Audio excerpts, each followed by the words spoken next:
India news मध्ये आपलं स्वागत आहे. आपण छत्रपती संभाजीनगर तालुक्यातील लाडसंगी या ठिकाणी आज लाडसंगी या ठिकाणी प्रहार जनशक्ती पक्षाच्या वतीने अपंग यांनी जल्लोष साजरा केलेला आहे आणि जल्लोष साजरा करण्याचं मागचं कारण हे आहे की त्यांच्या पगारामध्ये 1500च्या ऐवजी 2500 रुपये असं मानधन आलेलं आहे आणि काही नागरिक आपल्या सोबत आले. तुमचा परिचय सांगा सर्व. मी राजेश जयस्वाल, छत्रपती संभाजीनगर. सन्मान्य बच्चू कडू साहेब बऱ्याच वर्षापासून प्रयत्नशील होते दिव्यांगांचं मानधन वाढवण्यासाठी. मागच्या वर्षी ऑगस्ट महिन्यात संभाजीनगर येथे किमान लाखभर दिव्यांगांच्या उपस्थितीत मोर्चा काढण्यात आला होता. तत्कालीन मुख्यमंत्री एकनाथजी शिंदे साहेब यांनी आश्वासन देऊन शब्द मोडला होता. दिव्यांगांमध्ये फार नाराजी होती आणि दिव्यांग क्रोधित झालेले होते. तेव्हापासून आज वेळोवेळी बच्चू कडू साहेबांनी अन्नत्याग उपोषण पदयात्रा केली. 7 दिवस अन्नत्याग उपोषण, 7 दिवस पदयात्रा आणि हे नालायक मूर्ख सरकारला झुकवलं आणि यांना दिव्यांगांचं मानधन वाढवण्यासाठी बाध्य केलं. याचा आनंद उत्सव म्हणून आज आम्ही इथं जमलेलो आहोत आणि सर्वांनी फटाके फोडून पेढे वाटून विजयाचं पैसे वाटले म्हणून आम्ही विजय साजरा करतो.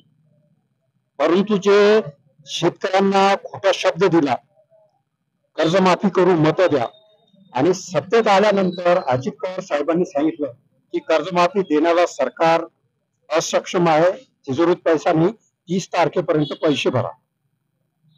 त्याकरिता आम्ही क्रोधित होऊन सर्व दिव्यांग आणि शेतकऱ्यांच्या बळावर 7 दिवसाची पदयात्रा, 7 दिवसाचं आंदोलन केलं, सरकारला जागवलं आणि दिव्यांगांचा हात पदरात काढून घेतला. तरी काही प्रमाणात आम्ही याच्यावर समाधानी नाही. आमची मागणी 6000ची होती, आता यांनी 1000 वाढवले. अगोदर 1500 होते. आम्ही परत 6000साठी आमचं आंदोलन चालू ठेवणार आहोत. या सरकारला आम्ही झुकवणार आहे. आमचा पुढचा टप्पा राहील नरेंद्र मोदी. केंद्र आज सुद्धा दिव्यांगांना फक्त 300 रुपये महिना देते. बाकीचे पैसे हे राज्य सरकारचे आहेत. केंद्र सरकार सुद्धा मिळणार तुम्हाला. केंद्राला आम्ही झुकवणार. आता पुढचा टार्गेट मोदी आणि दिव्यांगांना 6000 महिना आम्ही घेऊनच थांबणार, त्याच्याशिवाय माघार नाही.